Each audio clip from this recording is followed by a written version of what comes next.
Naitwa Mary Jackson Mari kutoka West Kilimanjaro Dairy Product. Tuko wilaya ya Siha, tunashughulika na shughuli za usindikaji wa maziwa. Tunakusanya maziwa kutoka kwa wakulima, tunayaleta kiwandani kuyachakata, lakini hata yale mengine ambayo tunashindwa kuchakata tunauza kwenye viwanda vikubwa. Biashara nimeanza zaidi ya miaka 10 huku nyuma, na nimetumia mikopo mbalimbali ambayo imenisaidia, lakini nikawa na changamoto ya kupata mashine kubwa, ndipo nikakutana na watu wa TIDB ambao wamenisaidia sana kupata mashine kama ya Cheesevat, lakini tuweza kupata pasteurizer, lakini nimeweza kupata gari kwa ajili ya kusambaza bidhaa. Kabla ya kukutana na hawa, maziwa mengi niliyokuwa ninapata nilikuwa ninayauza kwa wasindikaji wakubwa, lakini kwa sasa angalau ninaweza kusanya maziwa na kuyafikisha sokoni kutumia usafiri ambao nimeupata kupitia hii benki ya TIDB.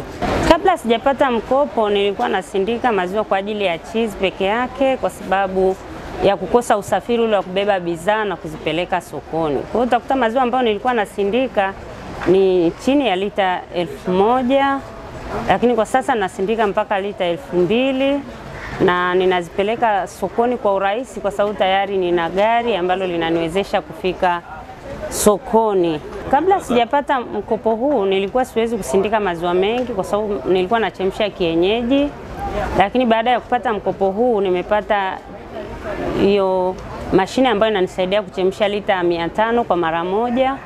Hivyo inanirahisishia kuhakikisha maziwa yale ninayopata ninaweza kuyasindika kwa sababu naweza kuyachemsha kwa mara moja kwa wingi. Na kabla ya mkopo huo maziwa niliyokuwa nakusanya mengi nilikuwa nauza kwenye viwanda vingine kwa sababu nashindwa kuyasindika yote. Lakini kwa sasa na uwezo wa kusindika maziwa yote ninayoyakusanya. Kwa hiyo naona imeniwezesha sana kuendelea kujiamini sokoni, kwa kuwa lengo la kile kiwanda ni kukua na kuweza kusindika maziwa yale ninayoweza kuyakusanya kwa wakulima ili wakulima nao waweze kupata soko la uhakika.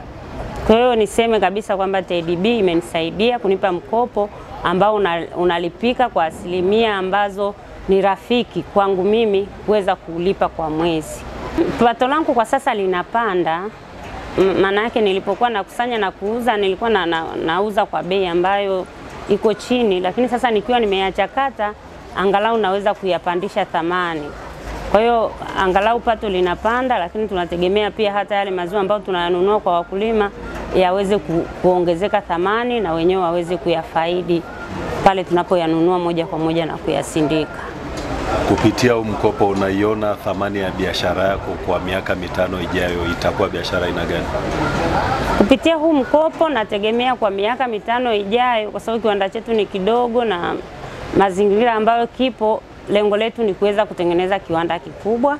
Kwa hiyo najiona kabisa kwa miaka mingine 5 ijayo naweza nikawa tayari nimekusha kuanza kupanua kiwanda changu, na nitakapokuwa nimemaliza kurejesha mkopo huu itakuwa rahisi kwangu kupata mkopo mkubwa ambao utaniwezesha sasa kutengeneza kiwanda kikubwa na kukidhi mahitaji ya wateja wetu, kupata bidhaa kwa wakati na kusindika maziwa asilimia kubwa ambayo tunayakusanya kwenye wilaya yetu ya Siha.